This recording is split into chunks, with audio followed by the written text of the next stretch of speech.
Aloha and good afternoon to all of you in solidarity. It's interesting when you come into a church, you expect a church hymn. But today we had a socialist hymn, and I think Oliver would have loved it. I still remember Oliver singing it in Chinese at many of our protests and on May 1. And the booger, he promised me he'd live to 100, but he kicked out at 90, but he died on a good day, May 1, International Workers' Day. He loved the words of the song and often joined us in singing it in English. Many of you may know it. Arise, ye prisoners of starvation, arise, ye wretched of the earth. For justice thunders condemnation, a better world's in birth. No more traditions changed shall bind us.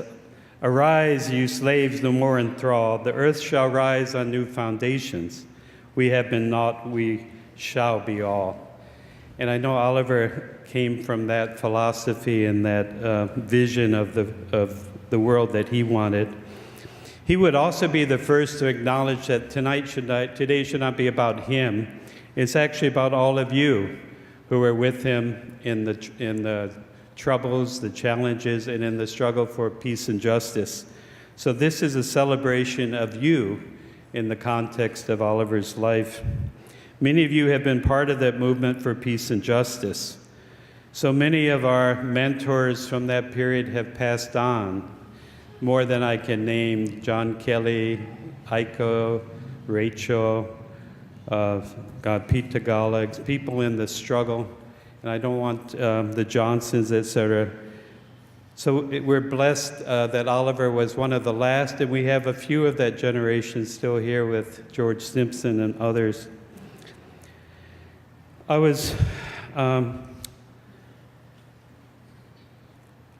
also was thinking that today is significant because Oliver was a round-the-world traveler. And this morning, we had the very moving welcome for the Hokulea that completed a 3-year trip around the world. I think Oliver would have liked today for his farewell, his commemoration, his reunion with all of you. I think our meeting place here today is significant because this church has been the center of many peace and justice activities. The Crossroads Sanctuary in 1969, my wife and I were married during that here. It was the largest GI sanctuary in American history. And today, Crossroads is part of the national church movement for sanctuary for immigrants and refugees. So we're in a very sacred place and significant place in that way, even though Oliver probably rarely came to church here. He was at many political meetings over there. I would like to get our program started by calling up his granddaughter. Not only could Oliver sing, but many in his genetic lineage also can sing. And I would like to call upon Maria Lee, his granddaughter, who will sing with us, who will sing for us Ave Maria. Maria?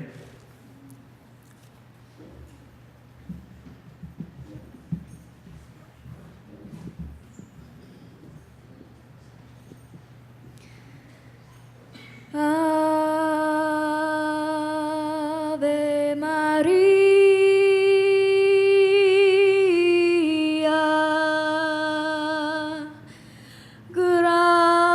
gratia plena, Maria, gratia plena, Maria, gratia plena, Ave, Ave Dominus, Dominus tecum, benedicta tu in mulieribus, et benedictus,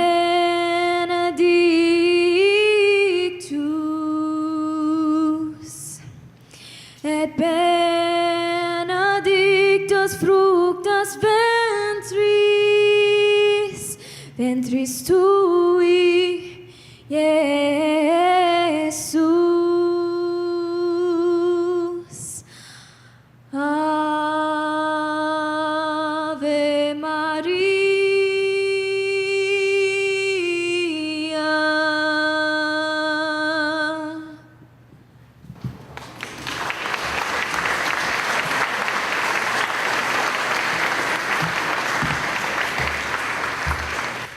Mahalo Maria, that was one of your grandfather's favorite songs, and you performed it beautifully. I would like to introduce the family. Some of them will be speaking tonight. I have Ken Lee, soon to retire as a fire brigade chief. Steve is here. Steve, you're still working, yeah? You're not going to retire soon, yeah? Maybe. Vivian is right here. And they're really the ones who organized this program for you tonight. We would like to call upon Ken and Vivian to read Oliver's biography, part 1, or read excerpts. You can, by the way, how many of you have Oliver's Travels? How many have Gulliver's Travels? That was a competing author. No.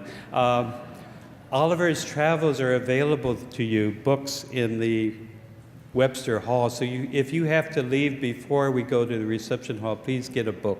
Mahalo. Ken?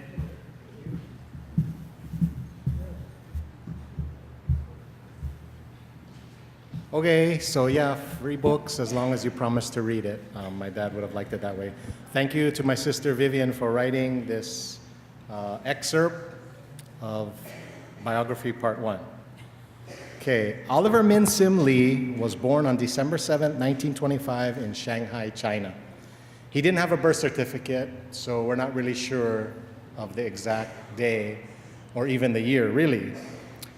His father altered Oliver's birth date when Oliver came to America to make him 2 years younger than he actually was. All of our lives, we kids would have to ask, do you mean his legal age or his real age? But his real age was 91. He was 91. His father, Li Jinfa, was Chinese, one of 13 children. His mother, Gerda Scheuermann, was German, an only child. They met in Germany in 1923 when Jinfa was studying art in France. 2 million German men had died in World War I, so there weren't that many eligible men for German women to marry. Many of these young women, including Gerda, chose to marry non-Germans. After a romantic time together in Paris, Venice, and Rome, the couple moved to Shanghai, where little half-German, half Chinese Oliver was born. His middle name, Minseem, is Chinese. It means clear heart or bright heart. In Shanghai, Oliver learned English from his parents, Cantonese from his Chinese nanny, and German from his grandmother, who lived with them for a year. The marriage did not last, so in 1930, Oliver and his mother moved back to Germany to live with his grandmother in Berlin. He attended school and learned fluent German. When not playing outside with his friends, he played alone for hours with his toy soldiers, or read. Nazism was on the rise, and young Oliver was thrilled by the Nazi youth parades. He liked music. He even wanted to join the Nazi organization for young boys, but it was not interested in a half-Chinese boy.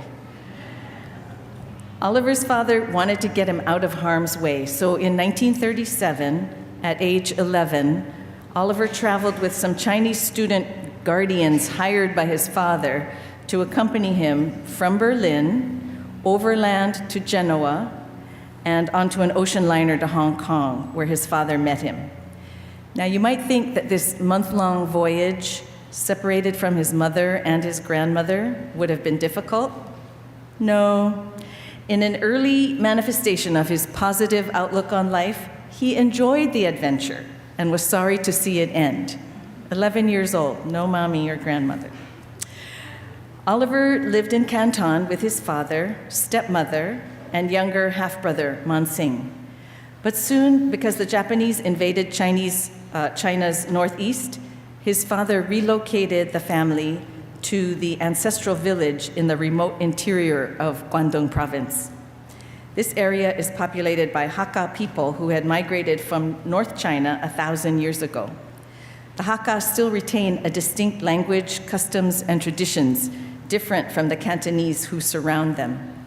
Oliver was very proud of his Hakka roots. After a short time in the ancestral village, Oliver moved again in 1938, sent by his father to live with uncles in Mauritius, an island off the coast of Madagascar, to remove him once more from the reach of war.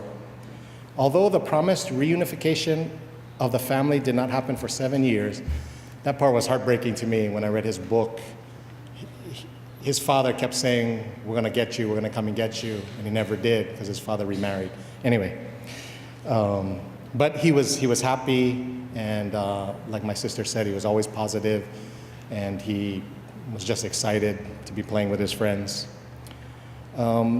So although the promised reunification of the family did not happen for 7 years, Oliver was very happy in Mauritius, an island similar in climate to that of Hawaii's.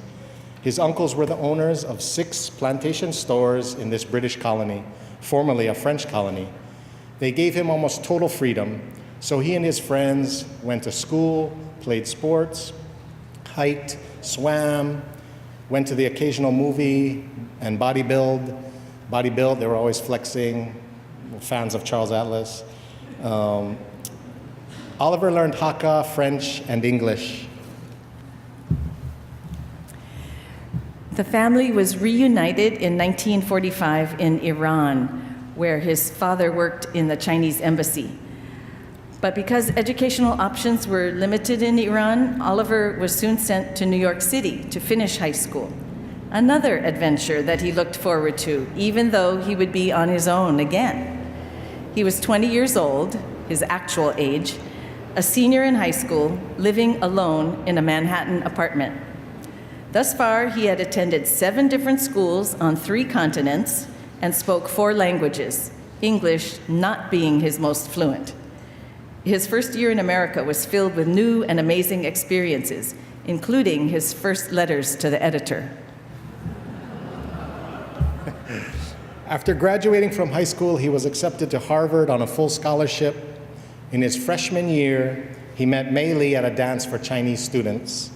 She was born in Cincinnati, but her family had relocated to Boston, where she attended Boston University. Mei, known as Lil to her family, was one of 7 children born to Chinese immigrants. They hit it off and spent all their spare time together. To save his father room and board costs, Oliver took extra courses and graduated in 3 years. He would have wanted me to mention cum laude. Of course, he was 2 or 3 years older than his classmates, so that helped.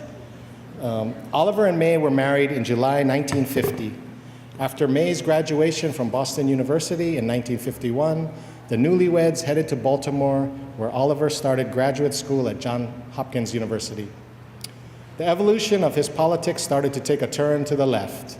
One of Oliver's most influential professors was caught in the McCarthy-era witch hunts. School, however, had to end. May, who was supporting them as a social worker, was pregnant and quit her job. Oliver quit school and became a full-time clerk at the American Oil Company with a side job tutoring. Vivian was born in 1952.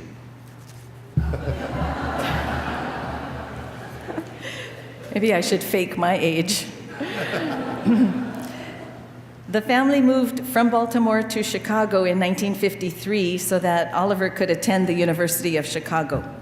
The 5 years of working on a PhD were lean and tough years for the Lees. Both May and Oliver had part-time jobs. I was in preschool. And there's a story in the book about me throwing up a lot and going to the doctor and the doctor saying, "She needs her mommy." I don't remember. Oliver joined the U.S. Army Reserve, hoping it would help him become a U.S. citizen. After finishing coursework in 1958, all but dissertation done, Oliver got a full-time teaching position at the University of Maryland in the Department of Government and Politics. It was there that he became more radical. The FBI started a file on him. In 1959, Oliver became a U.S. citizen. Oliver and May had a second child in 1960, Stephen.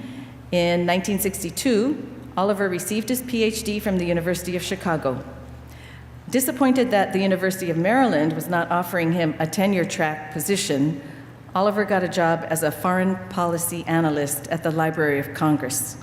He did research and wrote studies and speeches for congressmen that were not in agreement with prevailing government policy. A full-fledged FBI investigation was begun on him. Before long, he was asked to resign. Shortly after leaving the Library of Congress, Oliver got a one-year appointment at the University of Hawaii in the Political Science Department, replacing a professor on sabbatical. Oliver told May it would be a belated honeymoon. They set out on a cross-country camping trip and took a passenger ship from San Francisco to Hawaii, landing in August 1963. It didn't take long for Oliver to publicly condemn the nascent Vietnam War. In a July 1964 speech at the East-West Center, he declared, quote, "Our war in South Vietnam is militarily hopeless, diplomatically counterproductive, and humanly and economically wasteful and morally repugnant." The one-year appointment at UH turned into 2, then 3, then 38. But that's a story for others to tell. Before we conclude, let me jump to 1967, when Oliver and May's third child, Ken, was born. Our family was now complete.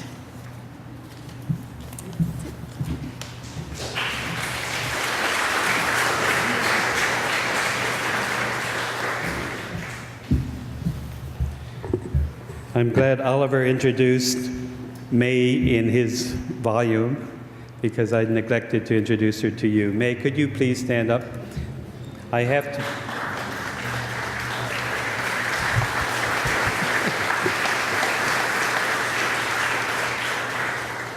When I first read Oliver's book, I kept reading about Lil, and I said, gosh, May is going to be jealous.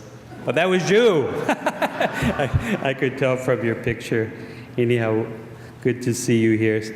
We're now going to call upon Steve to have some reflections, remembrances of his dad. Steve.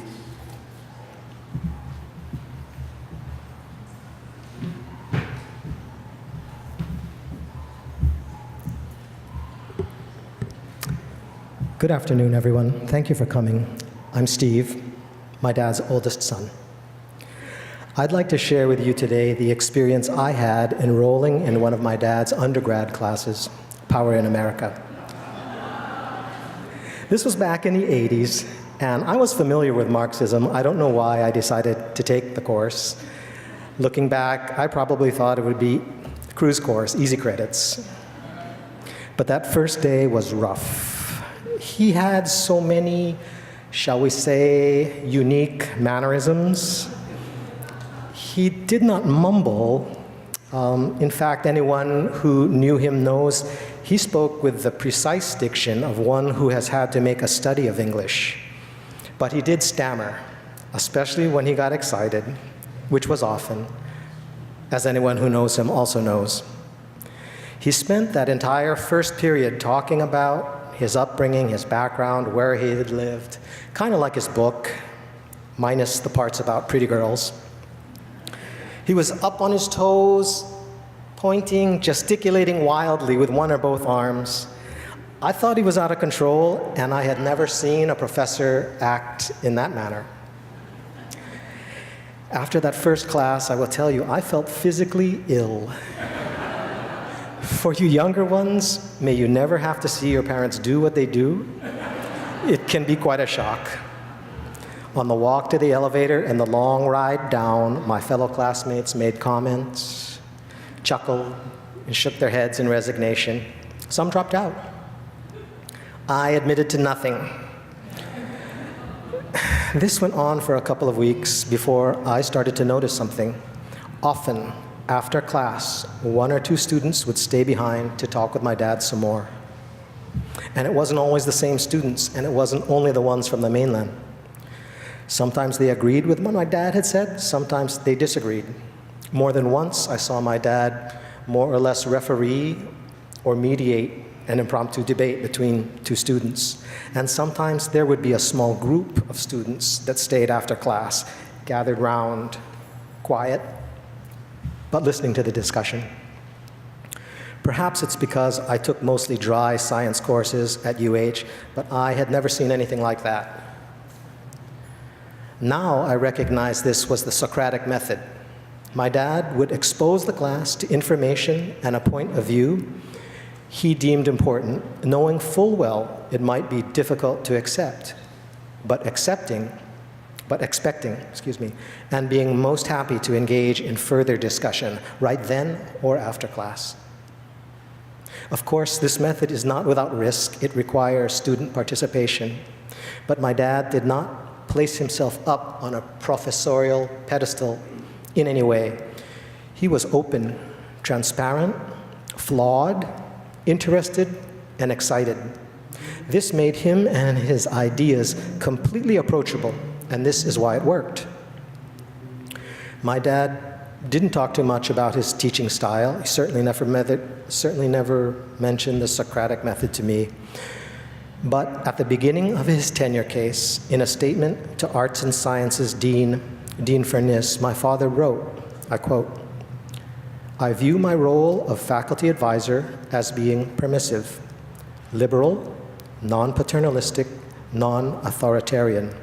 I believe that this enhances the students' decision-making experience, encourages their self-reliance, and contributes, importantly, to their maturation process." End quote. Really, only now do I see the close kinship between the methods my dad used in class and his belief in academic and individual freedom. I can also tell you this was my dad's principal parenting style.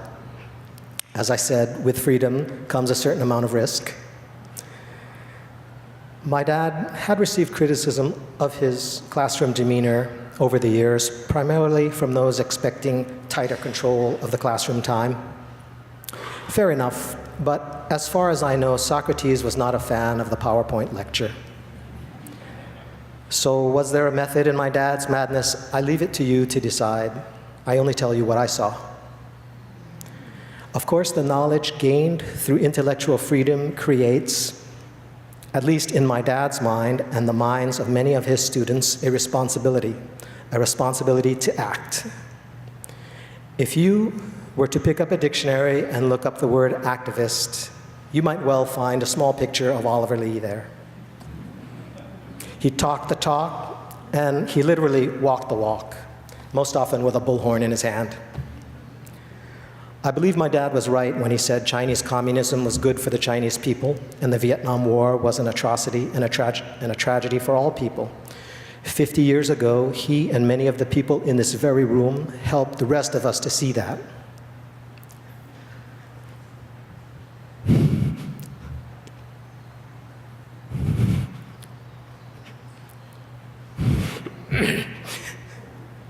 This is a fine contribution for any man. But my dad also liked people, and good conversation, and song, and a good book, and a glass of wine, in no particular order. He was friendly, and he loved life. In the end, for me, this is no less significant a contribution we can also see, and that we can also act upon. I love my dad. I will miss his voice, his words, and his smile. Eventually, when the sorrow and regret pass, I will rejoice in the knowledge that he lived a long and fruitful life, filled with laughter and meaning. Thank you very much.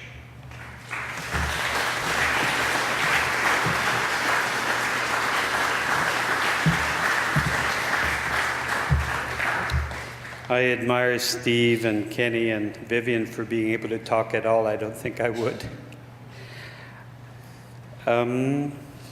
I like to call, as has been mentioned, Oliver probably is best known in Hawaii for his role in opposing the Vietnam War. We have a few students from that era, activists, Jim Smith, and after Jim will be Noel Kent. Jim, could you come up? Jim has traveled from where? Japan. Japan to come here today. Mahalo. Well, I haven't been speaking in public much these days, so bear with me, please. Try not to read too much. My name is Jim Smith. Thank you for allowing me to join you to celebrate and commemorate the life of a uniquely principled and strong man, Dr. Oliver Lee. I worked closely with Oliver from 1967 to 1971, the years that the once small anti-Vietnam War movement became a mass movement. I'm proud to say that we became lifelong friends. I'd cruise by here once in a while after I left Hawaii, and I'd always look forward to Chinese dinner and a few beers with Oliver to reanalyze the Chinese Revolution. I'm a native of the Bay Area. Like many of you old-timers here, I've been active over the past decades in labor struggles, anti-imperialist struggles, and anti-racist struggles. I started here at the UH, or up the hill at the UH, in 1966, after 4.5 years in the US Navy, including most of the time in Asia, and included a few months in Vietnam. When I got here, I was full of a wild kind of joy of being released from captivity after 4.5 years. I was also full of anger against the racist war that I had seen, and anger against the US military. But I was confused about what to do about it. In 1966, at the UH, a group of radicals, including Dr. Lee, began helping me find meaning in my life. I would like to talk a bit how I view the relevance of Oliver's full and meaningful life. Before I do that, I would like to convey messages of support and condolences and salutations and goodwill from a few people who couldn't join us. I heard from John Hawkins. He has been a professor all these years at UCLA, and he wanted me to publicly say for him how much he appreciated Oliver's guidance in helping him launch his career as a study of China. Also, Mary Ellen Churchill and her husband Chuck, ex-husband Chuck, wanted to express their best wishes and condolences. They were very active in SES. Another SES member couldn't make it. He lives in West Virginia now, Larry Cottrell, the ex-Marine who was so strong, an anti-war activist. His CD is now available. She shocked me with what a beautiful voice he has and with the poetry that he wrote, expressed in his protest songs. They're very unique and worth listening to. It's called Big Changes Are Needed. Some of you may already have it. Also Jim Nakamura, a firebrand in SDS, and now for many decades a firebrand behind the wheel of a San Francisco taxi cab, wishes to say hello. Last but not least, Luann Lee, who is a staunch member of SDS, etc., and Vivienne So, who's trapped in immigration proceedings, is trapped in Singapore. She wishes to extend her best wishes to everyone.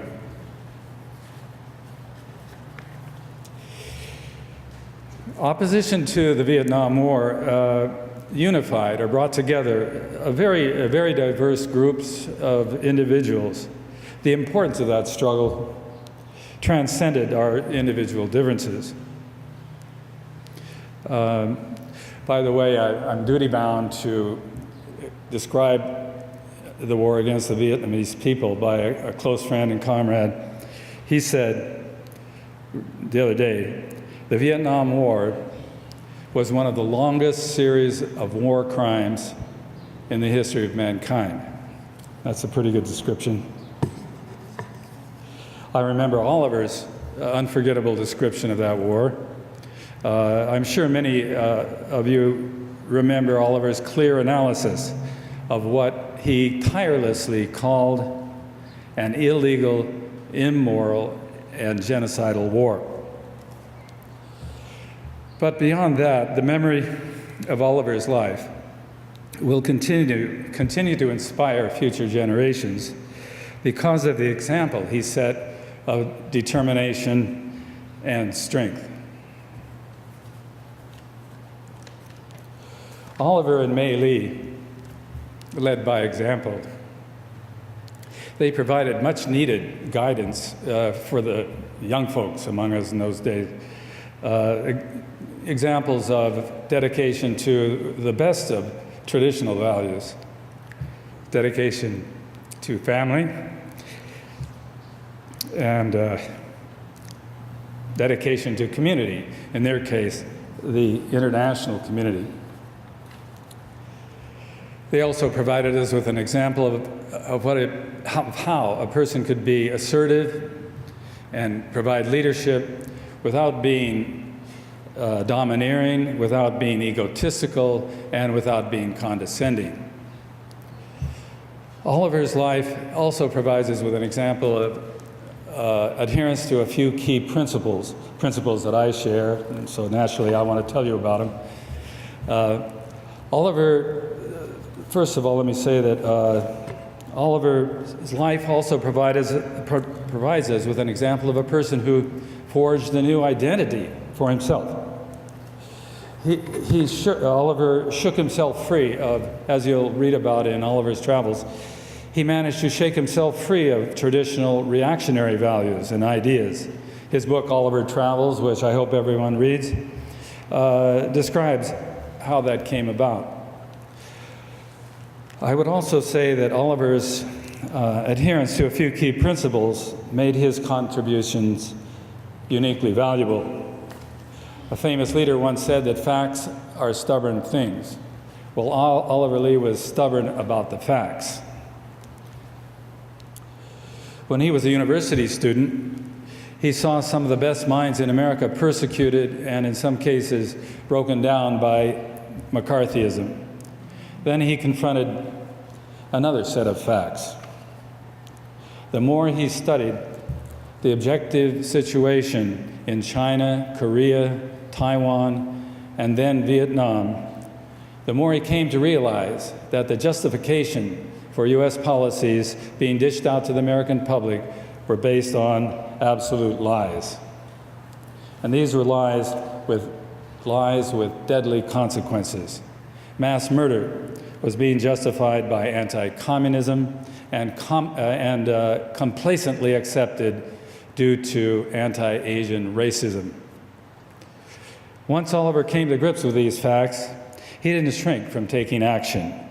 He agreed with Dr. Karl Marx's famous statement, "Philosophers until now have only interpreted the world. The point is, however, to change it." By the time Oliver and his family arrived in Hawaii, he was ready to fight for change, to debate anyone, organize rallies, organize demonstrations, and lead marches to end the war. I have a great photo of Oliver Lee in action. Here it is. I'll show it to anybody interested afterward. It was in the midst of the struggle in which we students occupied the ROTC facilities. In those days, they were down in the quarry by the gymnasium facilities. Of course, Oliver was right there in the middle of it. And the police authorities and the school administration did not want to repeat the spectacle of the Bachman Hall demonstrations and occupation.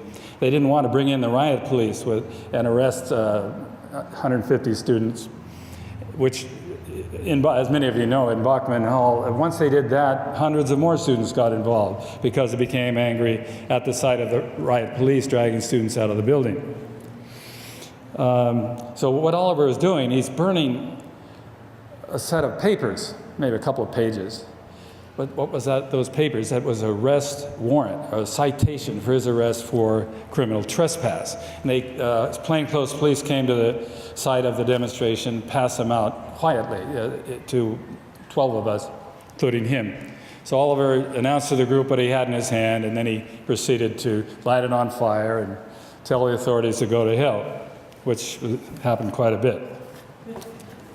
He's a man of action. So now I'd like to tell, where am I here? The Oliver Lee case became a rallying point in 1968 for the anti-war movement here in Honolulu. What kind of American dream was it when a university professor could be summarily fired and then vilified in a racist way on right-wing talk radio? They had it in those days too. Well, one station only, I think. Nowadays we got about 5 million right-wing radio stations, unfortunately. After all, Oliver was merely condemning an immoral war. Let's see, where am I here? Actually, as Oliver describes in his book, his political science colleagues supported him too. You can read about that. His fellow department members did support him. But they lacked his courage to get out and act the way he did. But they did quietly support him. And why did they do that? They knew that he was right, which is a lesson for us in today's struggles. If we know we're right, and if we're persistent, stick to it, remain honest, people will support us. They will learn that we are right. That's a relevant message we can take home from his life. Oliver asked the people of Hawaii, what right did Americans have to bomb Vietnamese villages, kill peasants, burn their villages? The Vietnamese, well, like the native Hawaiians in these islands, who are the primary victims of capitalist oppression here, the Vietnamese people and peasantry were the primary victims of the Vietnam War. But a secondary set of victims existed. Young American boys were coming home in boxes. The Vietnamese were fighting back to defend their country. Well, didn't they have the right to do that? Oliver Lee certainly said they had the right to fight back. Well, what about this other set of victims, the GIs, the young GIs? Remember the song, 19 in the 1980s? Average age of the casualty in Vietnam was 19 years old. I think, what was it, World War II was 27 or something? 19 in Vietnam. What did they have in common with the Vietnamese peasants? As we say at May Day, it's the same enemy, the same fight. And the workers of the world unite. These GIs were oppressed and were being killed by the same enemy, the ruling American capitalist class. In the summer of 1967, one of Oliver's comrades in the early stages of the anti-war movement, a member of what was called a SPA, a small group of grad students mainly, left-wing students, wrote a statement calling for world revolution, world resistance to U.S. imperialism, and calling on American soldiers and sailors to rebel, to turn their guns around. And as you know, when the downtown business community found out that Oliver was the faculty advisor for this group, small group of students, they howled for his dismissal. And he was fired as a result of that. Fast forward 8 years after the SPA statement, the Vietnamese finally succeeded in driving the United States out of their country. However, there was another key, besides the heroic struggle of the Vietnamese people, there was another key factor in the defeat of U.S. imperialism in Vietnam, and that was rebellion in the ranks. U.S. soldiers, airmen, sailors engaged in, some of them shot their officers, some of them committed acts of sabotage, and thousands refused to fight. And it was hard for the officers to say no when they refused. Everybody had a gun in their hand. Well, that led to the end of the Vietnam War. From the Pentagon's point of view, this was not a pretty story, and they changed the organization of the military into what we now have, an all-voluntary professional army. And it took them 10 more years to really begin full-scale warfare again, nowadays in the Middle East on a very tragic, horrific scale that we're all aware of, in Syria, Yemen in particular. The history of the efforts of Oliver Lee and his friends provide us with an important lesson. The work of principled and determined individuals can lead to a mass movement. The Oliver Lee story was part of the story of people everywhere fighting back against their oppressors. In one the anti-war movement here, as many of you know, became a mass movement. It spread into other areas, again, anti-racist struggles, anti-eviction struggles, and so on. I was very gratified. By the time I left, some Kamehameha students actually burned their ROTC uniforms in protest. Today, 50 years after the SPA statement called for revolution, the same ruling class in America is still in power. The situation is different today. It's even more horrific, if anything, and the crisis is perhaps even more threatening. The threat of World War III is closer than it has been since the Cuban Missile Crisis. The ruling class, in some ways, is stronger than ever before. They've created new agencies of oppression, and so forth. Today we have a sneering buffoon in the White House that nobody likes. The liberals have been, because of the intensification of the struggle all over the world, the ruling class has been forced to remove its liberal masks. And we've got Trump and pals running things, and the threat of war, world war, is stronger than ever before. The empire is beginning to crumble, however. But as Mao once said, it isn't going to fall unless you knock it down, unless we knock it down. A mass movement is being built to end this horrible system once and for all. The Oliver Lees of this world are joining it. I hope you will too. We have a world to win.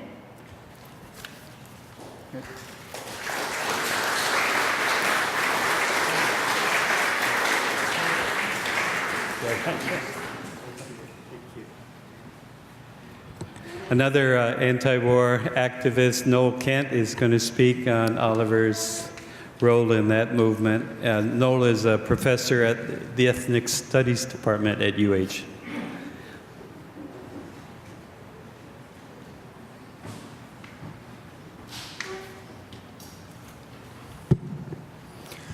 I had the privilege of visiting with Oliver about 2 days before he passed. And we had a lovely, semi-coherent conversation, and between two people who've been friends for about half a century. And it was very meaningful for me. As I left, I knew I wouldn't be seeing him again, just because of the way he looked. I mean, the end was there. So I gave him a hug and I gave him a kiss. And he replied with an invitation for me to visit him again, which made me somewhat sad. But here, in Crossroads today, as I see people who I fought lots of, and Oliver also fought lots of battles with 30 or 40 years ago, I feel that we are, in fact, visiting him once again. I feel he is right here with us. Mahalo nui loa, Oliver, for bringing us together. Mahalo nui loa.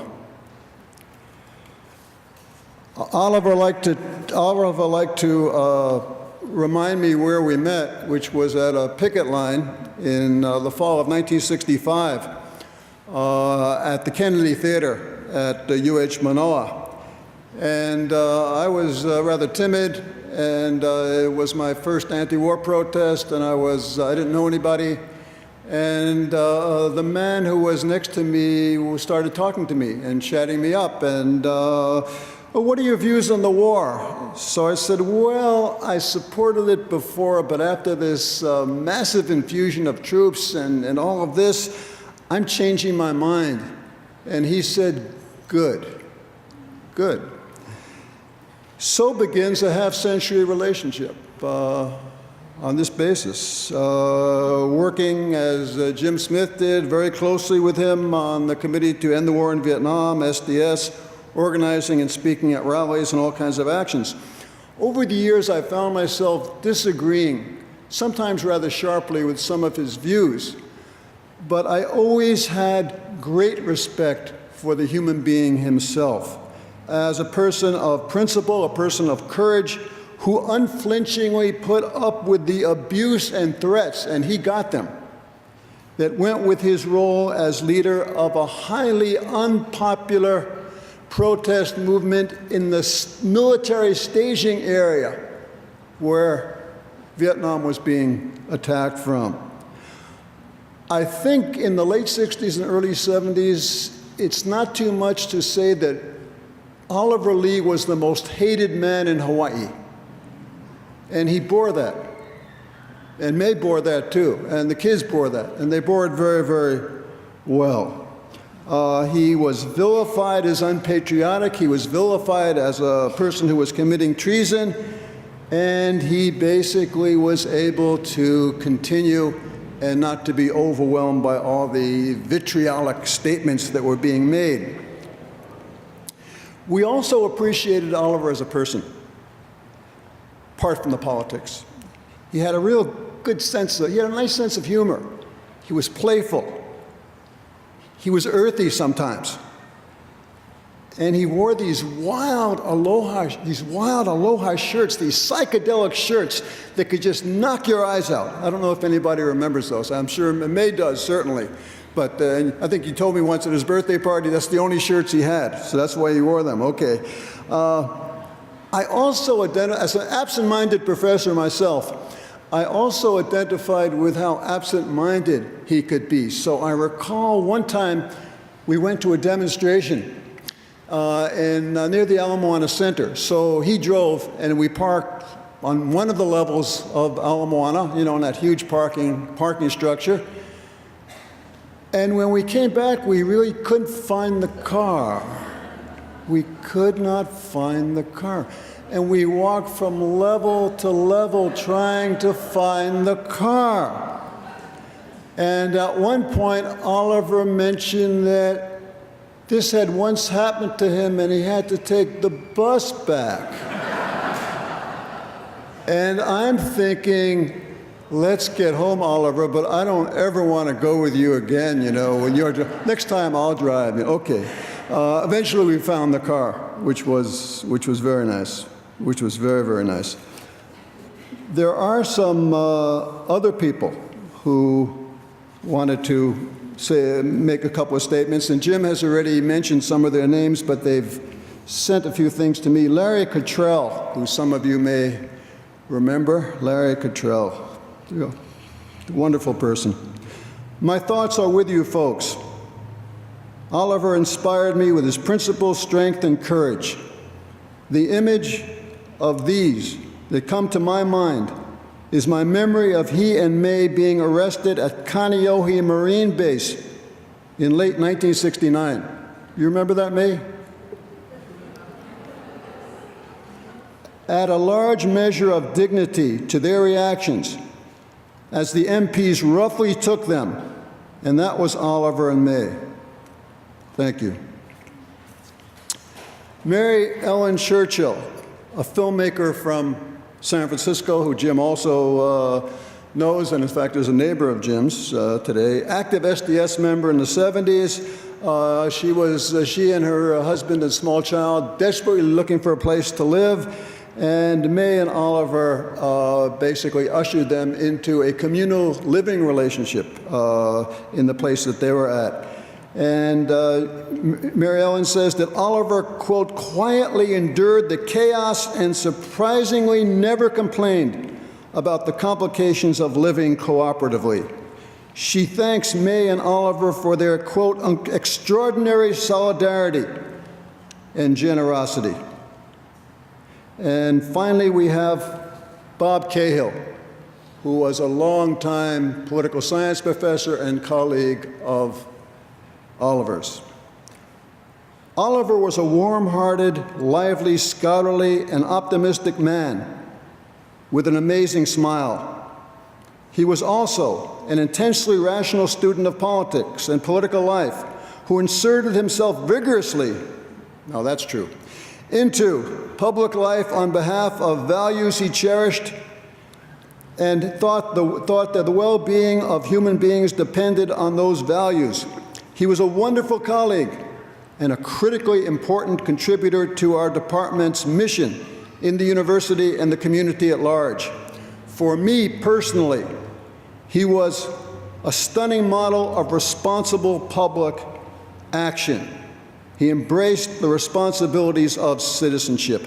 Difficult as it may be, one could do a lot worse than to take heart from Oliver's example. Oliver Lee, it was a privilege being your political companion along the road, and it was a privilege being your friend. Mahalo nui loa.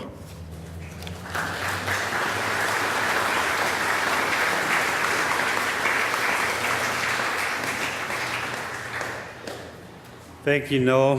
I can't imagine you as a timid person, though. But you say you were, I'll believe you. We'd like to have I'm going to call Charlie Medeiros and George Hudis up here to have a musical interlude, a rousing song. How many of you know this one, Ain't Gonna Study War No More? Raise your right hand. Feel free to sing in. Vivian, Kenny, Steve. Come up. May, you want to come up too? You have a good voice. Jim? No? I won't sing because I want you all to stay.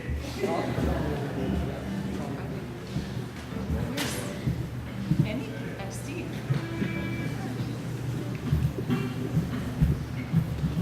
You guys have the words in the program? We're all going to sing.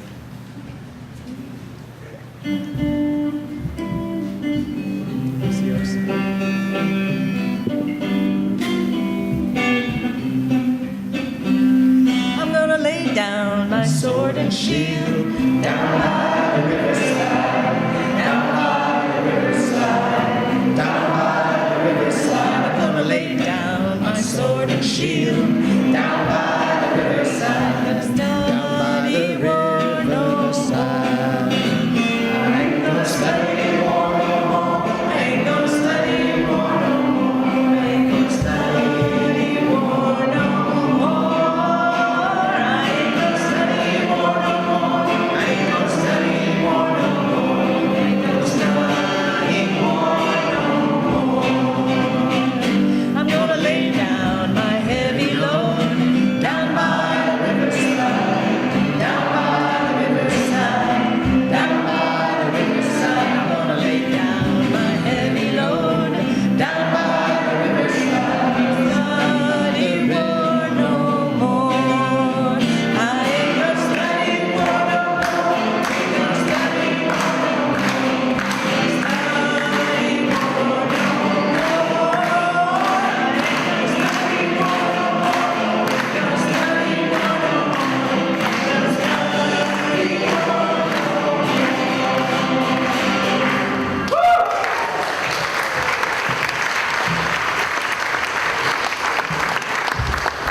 Now I'm going to call on Vivian. Vivian, can you come back? And she's going to share her remembrance of her dad according to the program. Thank you, Vivian, please.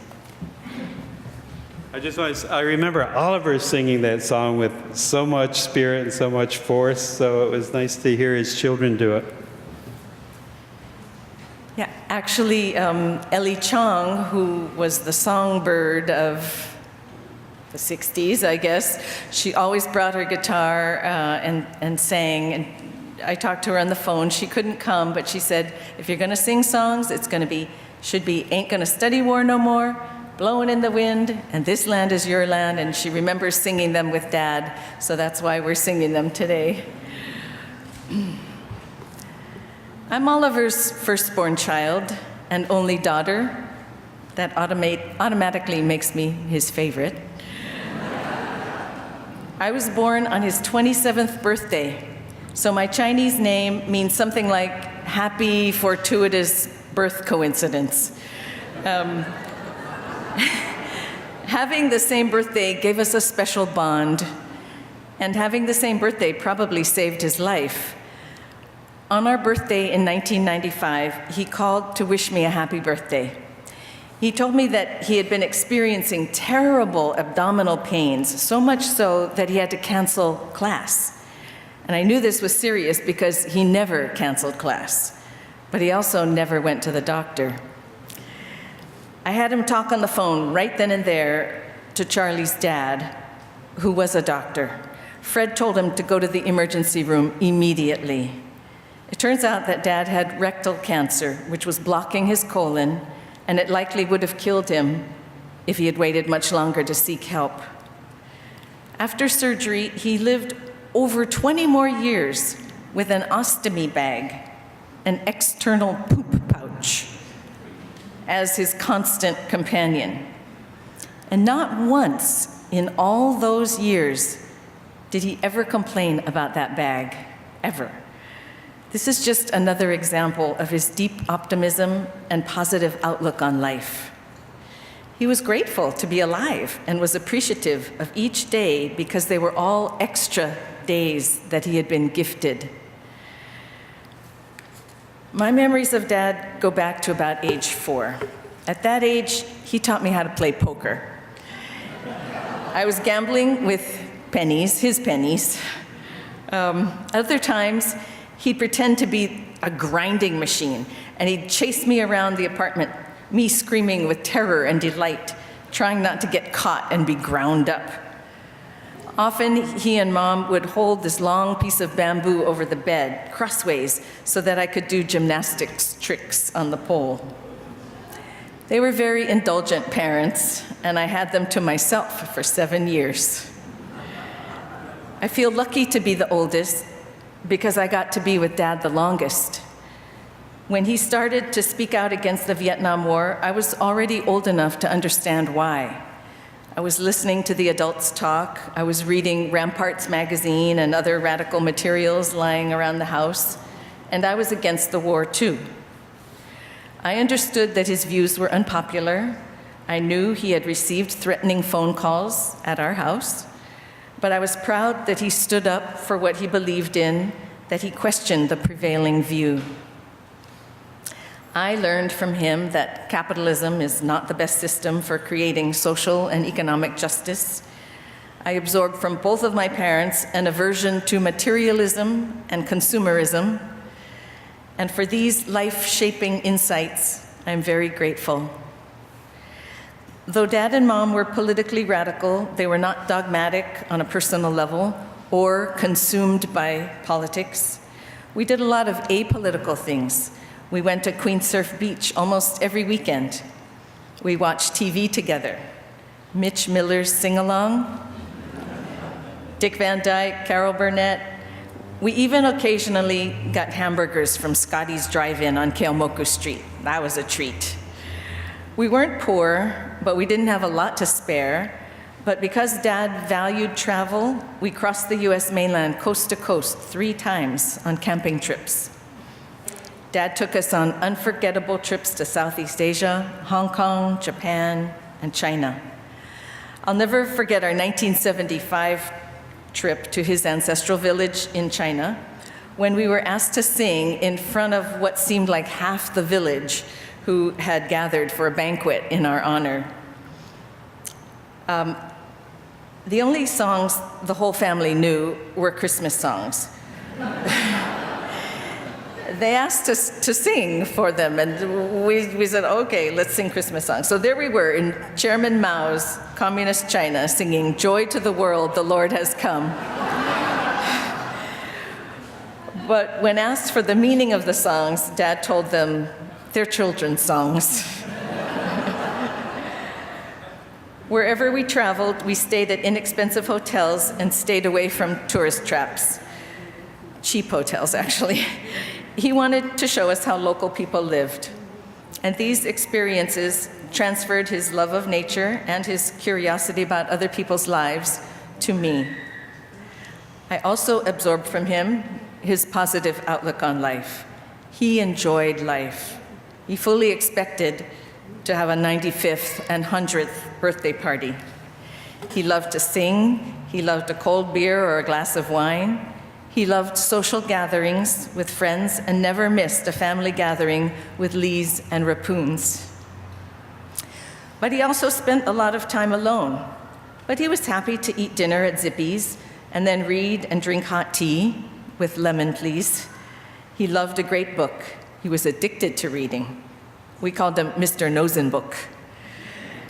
I think that this love of life and optimism helped him persevere through that personally stressful tenure case and helped him to quit a 40-year smoking habit cold turkey, helped him beat cancer, and in the end, helped him face dying. 2 days before the end, he could barely stand anymore, but he lay in bed and belted out the Internationale in Mandarin. Singing until the end seems like a good way to go. And using some of your last breaths to sing about the suffering masses arising seems uniquely Oliver. Thank you, Dad, for being your unique, amazing self.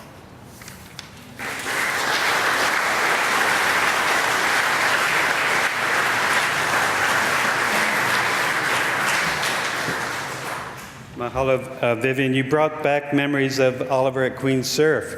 Because I would see him there. You would have demonstrations, all that. We go to the beach maybe one on the weekend, and there's Oliver and family. And I said, why do you love swimming? He said, John, don't you remember the little red book? Learn to swim by swimming, Chairman Mao. But he was a practitioner of the art, but I love seeing, he always was an example for me, the way he was there and with the family. I'd like to, we've heard from some students from the anti-war period. I'd like to call on a few faculty members. First, I'd like to ask Mike Shapiro from Political Science to come forward. Thank you.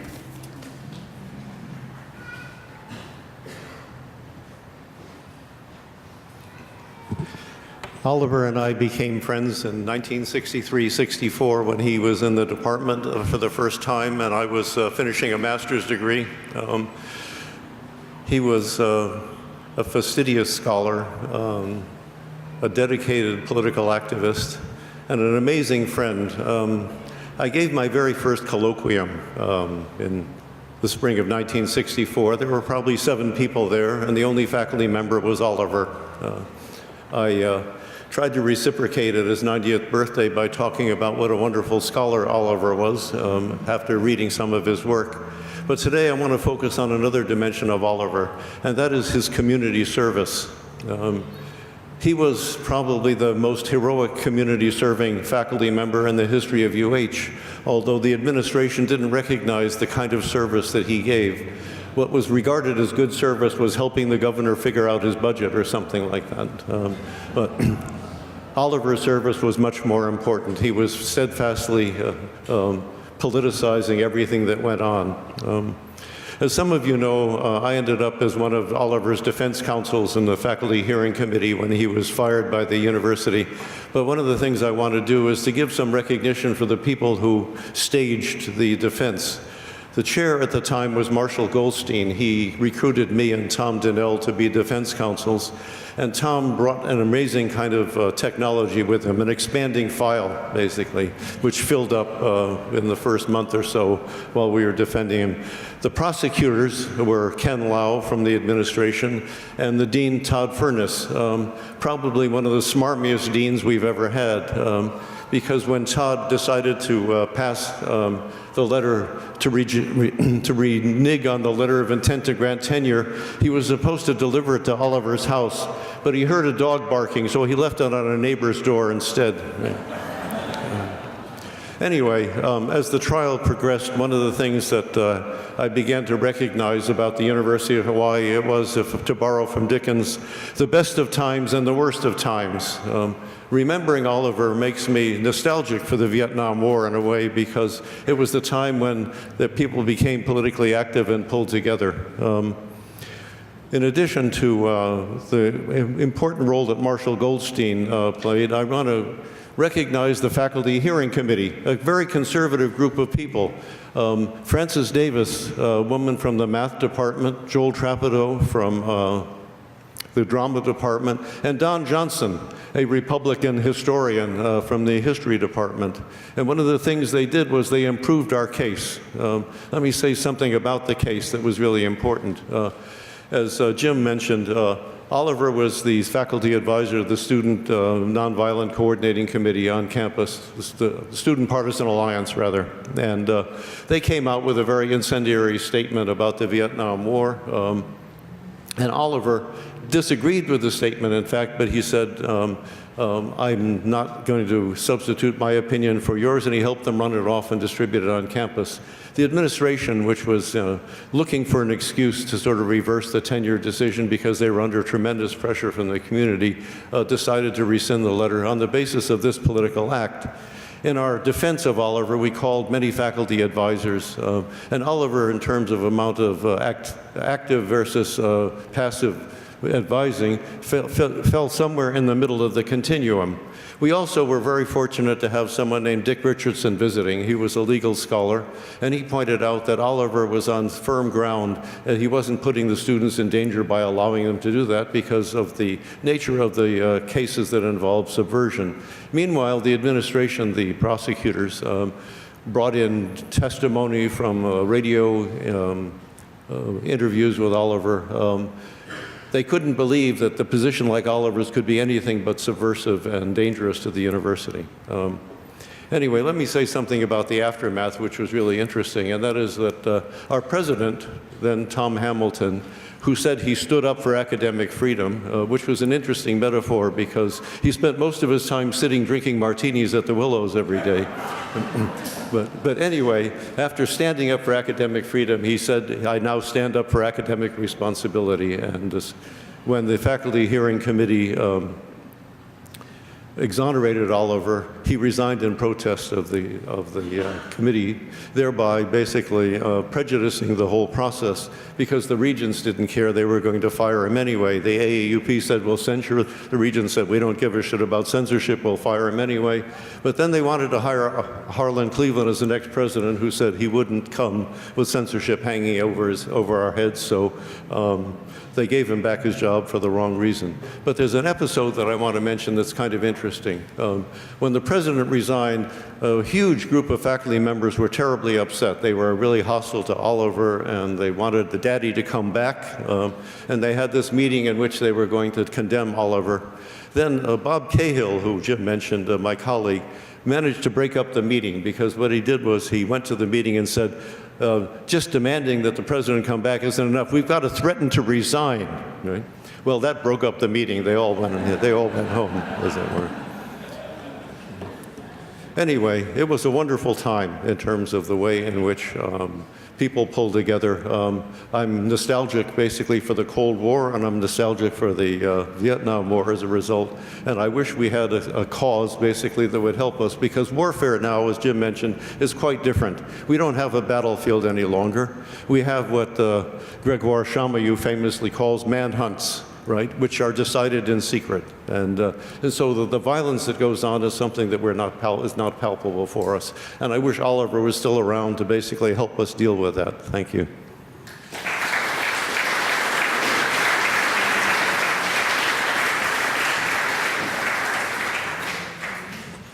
Mike, thank you for the role you and other faculty members played. We're fortunate to have George Simpson here too, who has played a leading role at Bachman Hall and Student Faculty Union and fighting for Oliver, and actually helped edit volume 1 of Oliver's book. George, can you come forward? I was going to mention too, when Oliver, after the Bachman Hall sit-in, or the regents, or during the sit-in, the regents had to come and announce that Oliver would get a year of pay, and then he would be fired. And in that year, Oliver worked with the Peace and Freedom Party in Kalihi, and he actually ran for office, I think. I forget how many votes. Oh, he ran for the Hawaii State Senate. So it was an interesting period in his life.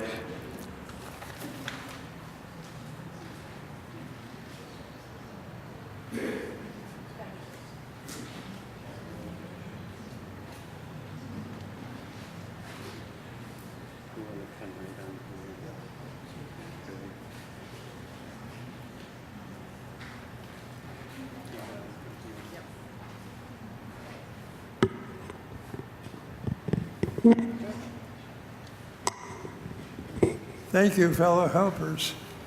I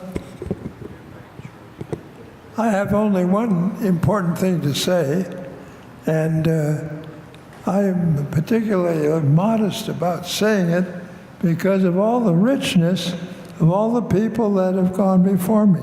The cultural richness, the linguistic richness.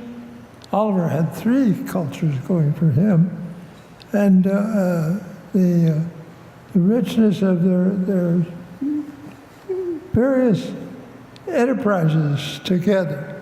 So I'll get right to the point, and after this, after I get to my point, please be free to fall asleep as you see fit.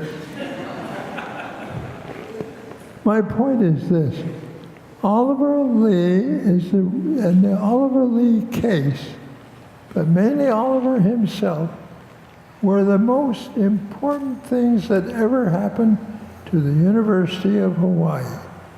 And the reason for that is that he went right to the heart of matters, not in a way that he expected, or I imagine many of his friends expected, but to a way that I saw.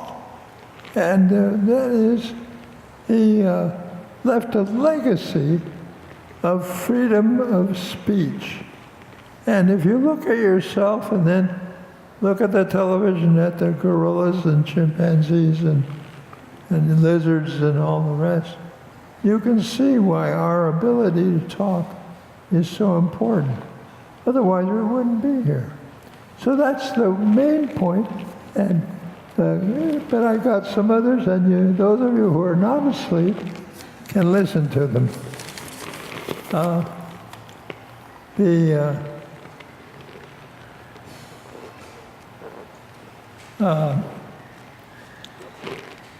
One anecdote, which I don't think got into his memoir, is an anecdote about Oliver's connection with the Harvard Crimson. One day about, many years ago, probably about 2001, I got a call from the Harvard Crimson. And the young man was very fluent, and I figured, well, at Harvard they can more or less talk.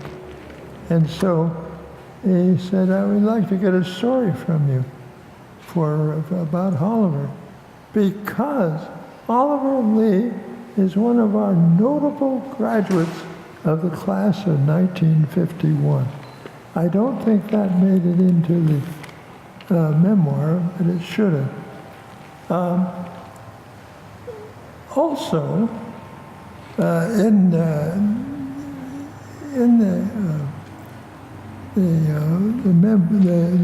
call from the Crimson, there was I said, well, read it back to me after you write it, would you? Because sometimes my facts are not as good as your facts. So they did, and they read it, and it sounded just like it was supposed to say. And I thought, boy, if ever there was something. What makes the University of Hawaii great? By being in the same ballpark and the same league as Harvard and the Harvard Crimson. So that, I think, is another thing you might want to keep in mind when you think of Oliver Lee's contribution. I was involved with Oliver's memoir because one day I got a call from him and he said, I'm writing my memoirs, you want to edit it for me? Well, I had a small reputation as an editor, and I edited a journal and founded a journal and so on. So I said, sure, I'll be glad, but we've got to do one thing. We've got to stay away from the political side because you and I are not quite on the same wavelength as far as politics go. And I was surprised to see Jim Smith here because he was a mighty critic, and if you listen carefully to his talk today, you can see why. He had absorbed all of that anti-war stuff and made it lucid and clear and orderly. So, but the memoir went very smoothly. we left out the political part of the later years of his life, Oliver's life, and Oliver went on with, or the memoir went on, the first part, which I could deal with, we could deal with as equals rather than one.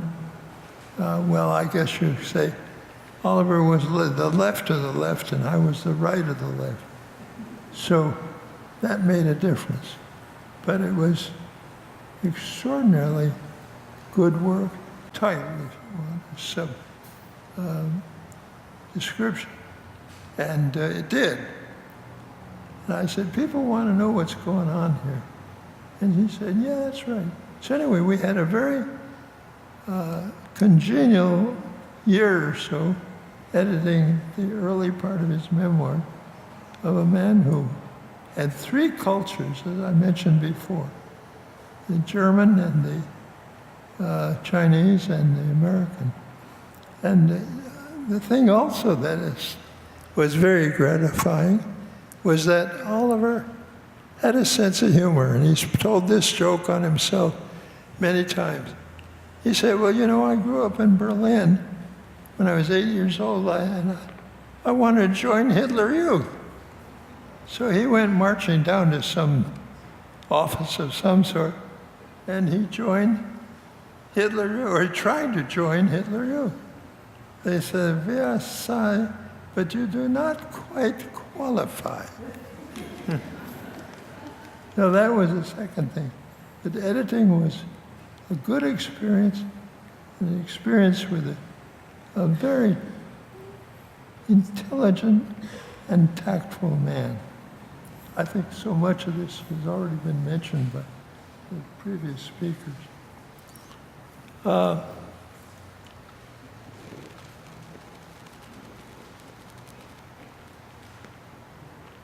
besides his humor, there's also the fact that Oliver was a great singer, and you're the granddaughter, are you? And it was very nice singing. And Oliver could sing, and he would gather. For several years, we gathered at Gene King's house to sing in the evening. I can't sing, as you can tell. I sound like an old crow, but Marguerite could sing. Oliver could sing, and Gene played the drums. So it was, he did mention, though, that once, when he was in high school in New York, he actually sang at Carnegie Hall. And that's a small point that I think is in the memoir. So my last point is, it's more of a sense of the legacy than the analysis. My last point is that Oliver was a guy who never gave in, who never gave up, and who never gave out, except now when there's no choice. Thank you very much.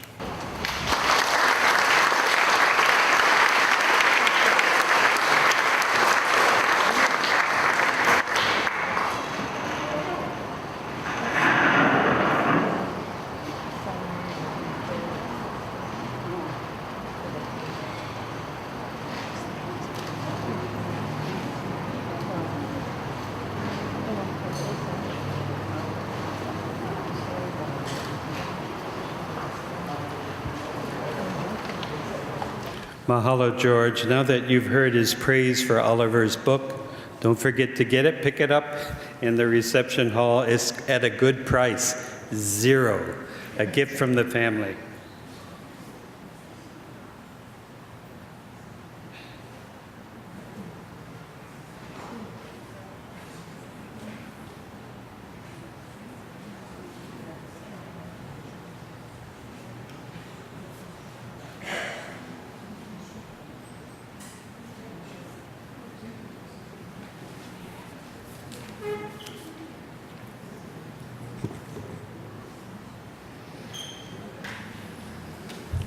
Good. Again, mahalo, George. and for all your support of Oliver during those turbulent times.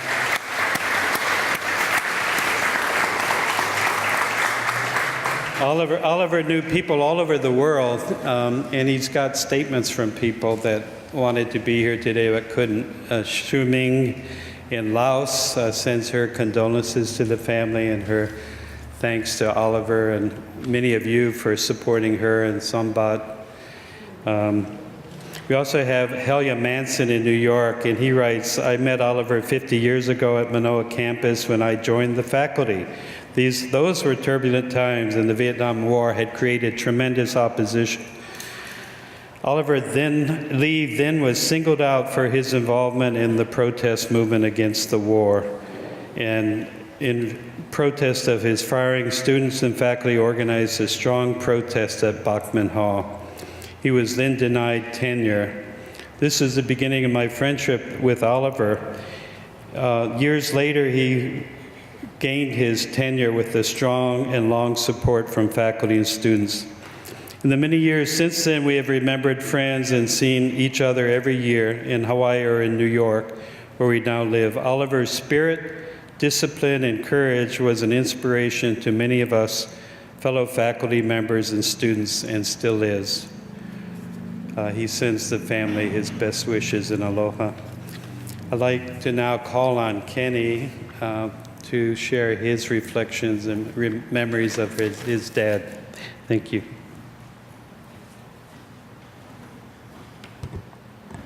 We are hearing about Oliver Lee's gifts, accomplishments, triumphs, friendship. I would like to speak about something very important to me in this life, parenting. My father was he was an excellent father. In fact, it is astonishing how good he was, considering he wasn't parented too much. I miss being a little boy and having him tie a rope around a pail of water at the beach and swinging it around to teach me about centrifugal force. But I find myself tying a rope around a pail full of water for my daughters. I miss being a little boy and leafing through his FBI file about a foot thick and have him coming over my shoulder and talking to me about the FBI, the CIA, redacting, cowardice, strength, justice, and the meaning of life. But I find myself having similar, engaging, meaning of life type conversations with my 8-year-old daughter, Toby. Most of all, I miss his love and laughter, but of course, my favorite part of this life is sharing love and laughter with my children. The final 11 months of my father's life, in and out of the hospital, pneumonia, increasing weakness, and ultimately death, the worst of circumstances, but in many ways, the best of times. To witness my brother and sister and their ability to take care of him and to take care of him myself alongside them, but to witness them take care of him and their capacity to love him was amazing. To be privy to their thought process as we talked through tough decisions about his care was to witness everything my dad taught us about how to use our mind. For my siblings and I to be prepared for his death, but still assisting him with trying to exercise and eat and get stronger right up to the night before he passed away, was to be bathing in his ridiculously healthy optimism and unflappable courage. I miss my dad, but I see him everywhere. I see him in my sister, see him in my brother, myself, my daughters, and all of his 6 wonderful grandchildren. Thank you all for what you meant to him, and thank you for coming.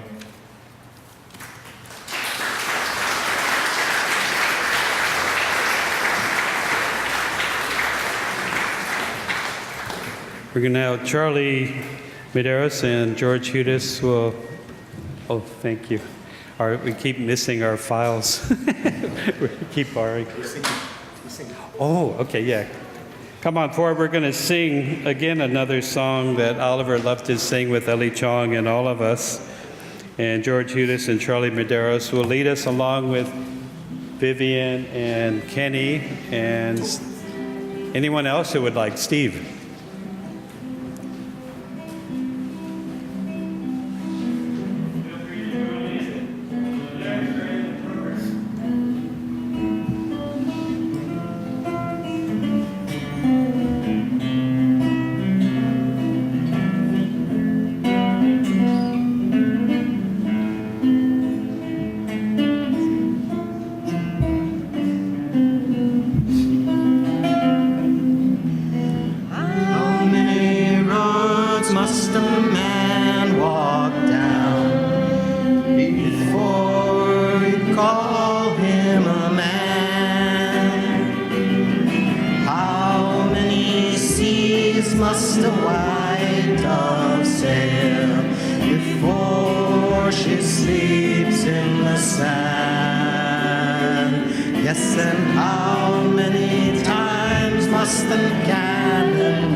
Mahalo, Charlie and George, for that beautiful accompaniment and all the great singers. I think we should put out a recording in Oliver's name and sell it with volume 2 of his book, which will be out before long.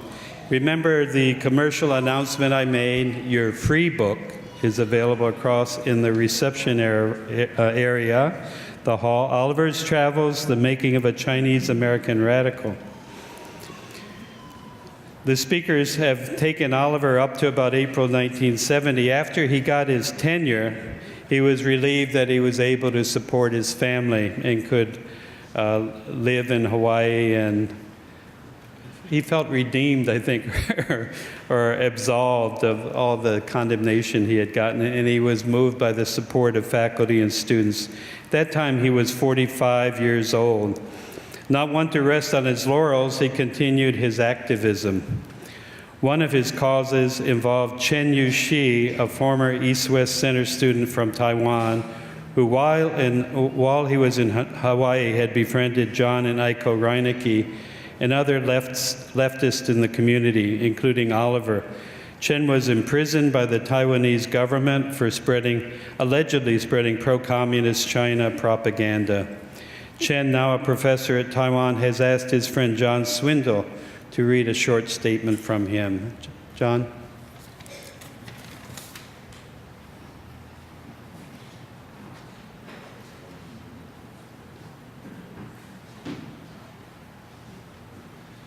John, thank you for letting me do this, and thanks for the good introduction to Chen Yushi. Chen wished he could be here today, but he couldn't, and he asked that the following statement be read. Professor Oliver Lee, hello, Professor Oliver Lee was one of the directors of my PhD dissertation at the University of Hawaii in the 1970s. To me, he was a kind teacher and a good friend. Being a great champion of social justice, Oliver was dedicated to his own political ideal and belief, and yet he also respected other people's opinion that differed from his own. This is a valuable lifelong lesson I've learned from him. Oliver will live in my memory and will be remembered by a great many people in Hawaii and elsewhere forever. Chen Yushi, Professor Emeritus, Fo Guang, that's Buddha's Light, University, Taiwan, 2017, May 6th. Thank you.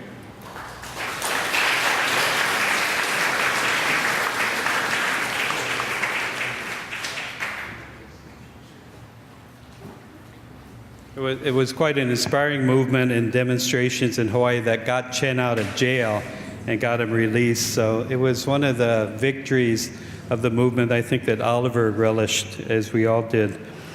I'd like to now, it's my privilege to introduce Keith Lim of the Sung Sin Association, of which Oliver was a member. Keith, please come up here.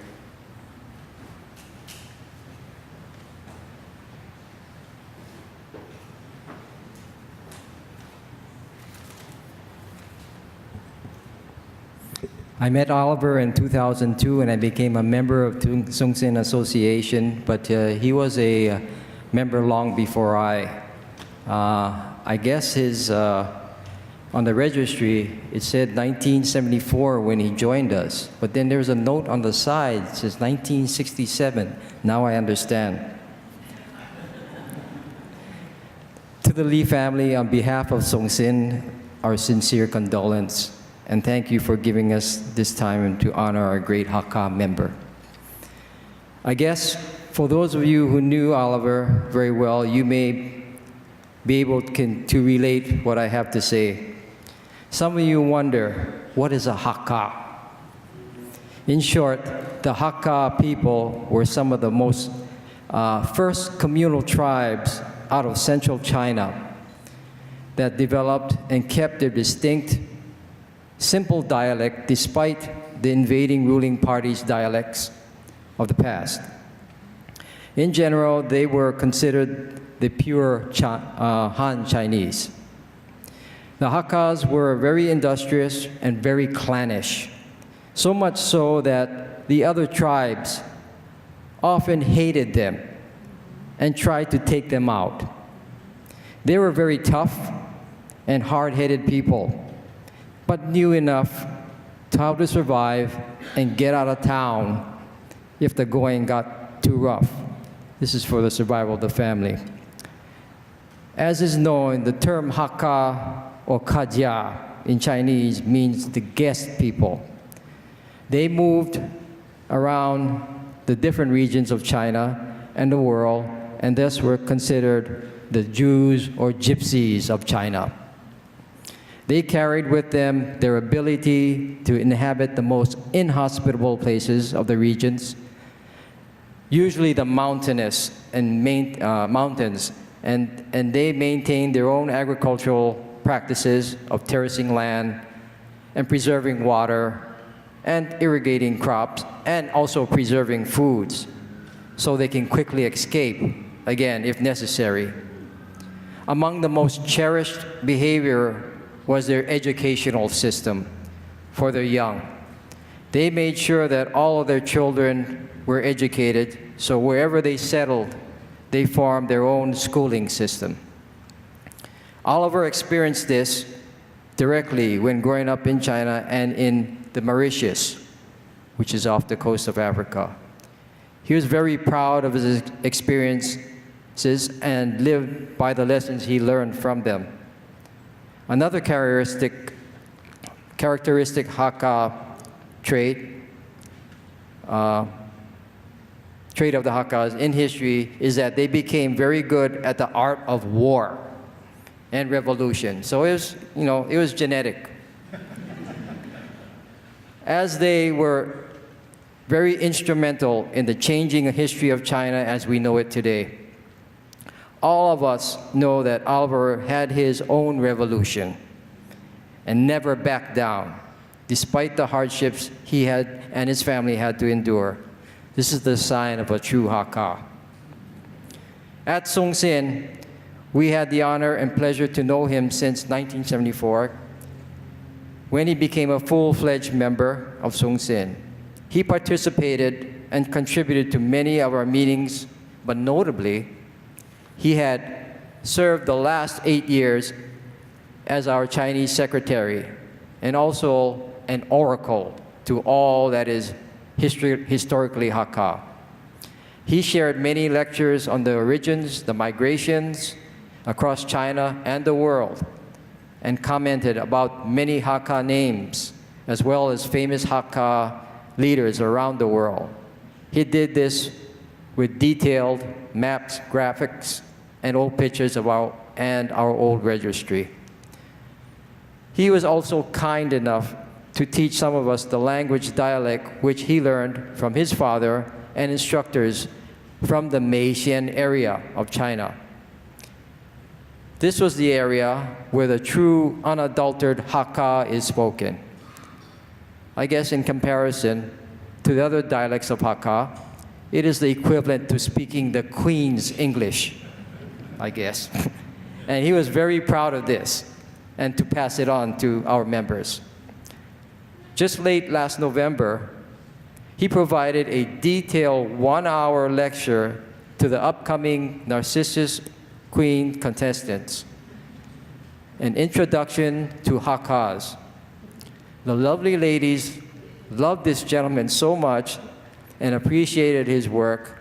They took a nice, beautiful photo, which is still on our website, for those of you who want to see that, along with all of his lectures that we recorded, the written lectures and the photos.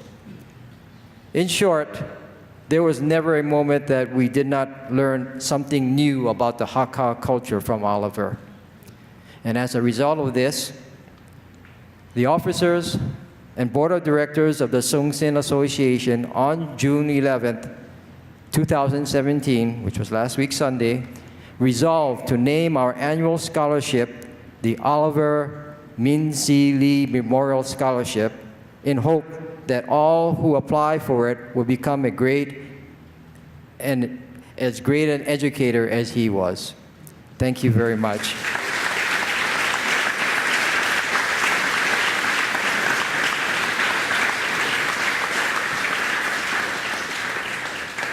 And Keith, I'm sure you'd welcome donations for the scholarship fund. We have our last two speakers, and by no means the least. To go last is you're also the first. The first shall be last, the last shall be first. I can say that we're in a church. I'm calling on Fred and Nick Lee, who will read excerpts of Oliver's continuing biography, part 2, which is already, I hear, over 400 pages long, but you're not reading all the pages. Anyhow, here, Fred and Nick, and they said you can call them any name, which I did.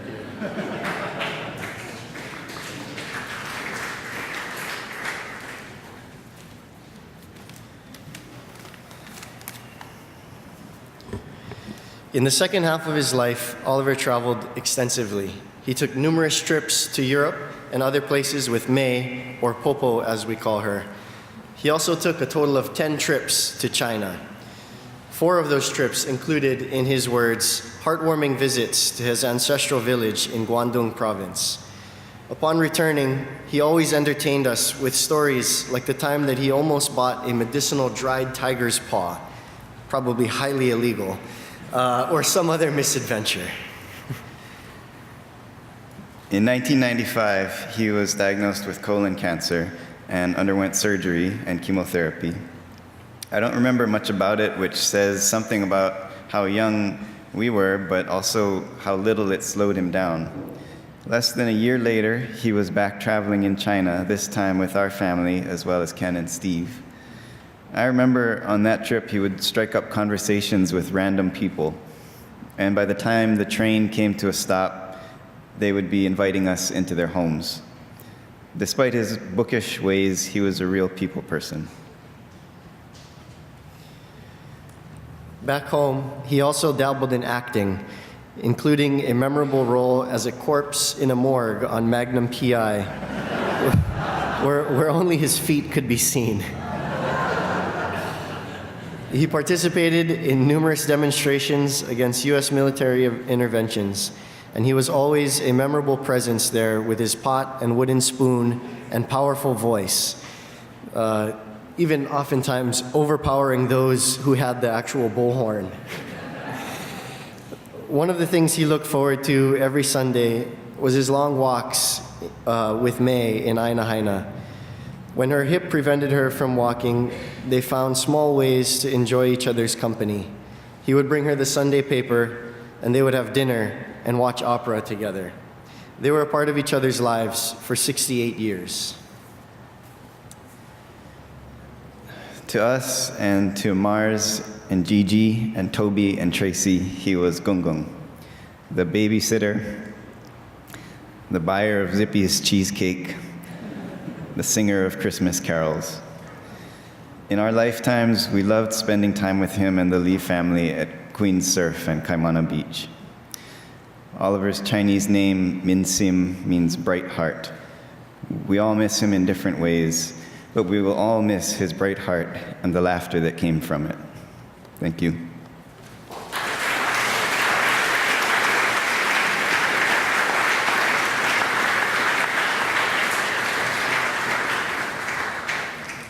We now would like to conclude the program with a song, and I call on Charlie and George again. And could we have Mars and Vivian, Ken, Steve, and anyone else who would like to join in up here, up from there?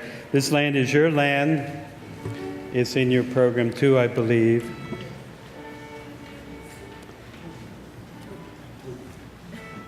Oh, Toby, are you coming too? And Nick and Fred. I made a mistake. Hold on. I made a mistake in the order of the words. So it starts with the chorus, "This land is your land," then goes back to "As I went walking." Just hang in there.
This land is your land, this land is my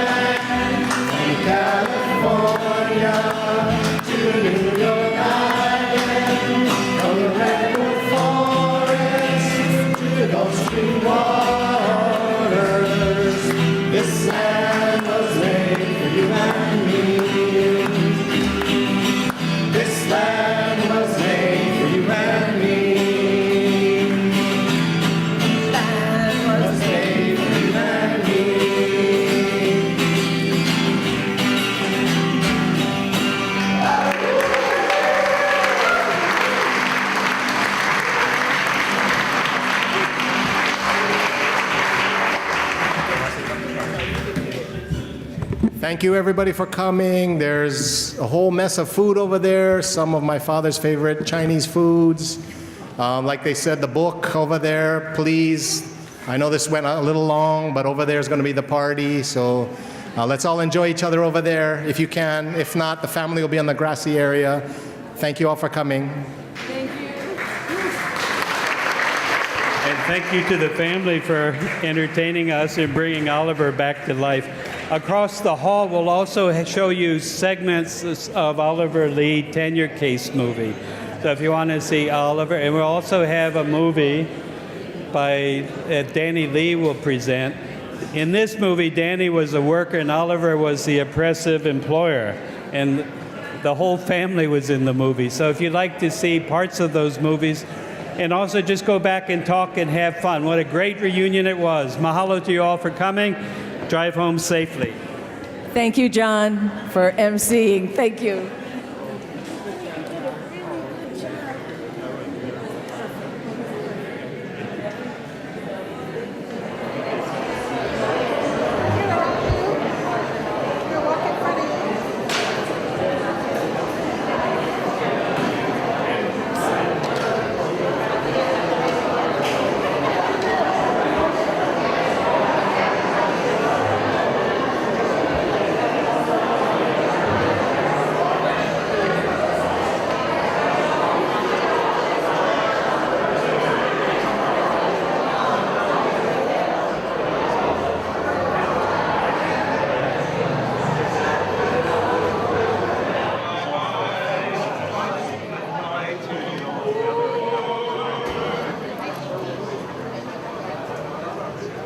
Somebody lost one in there.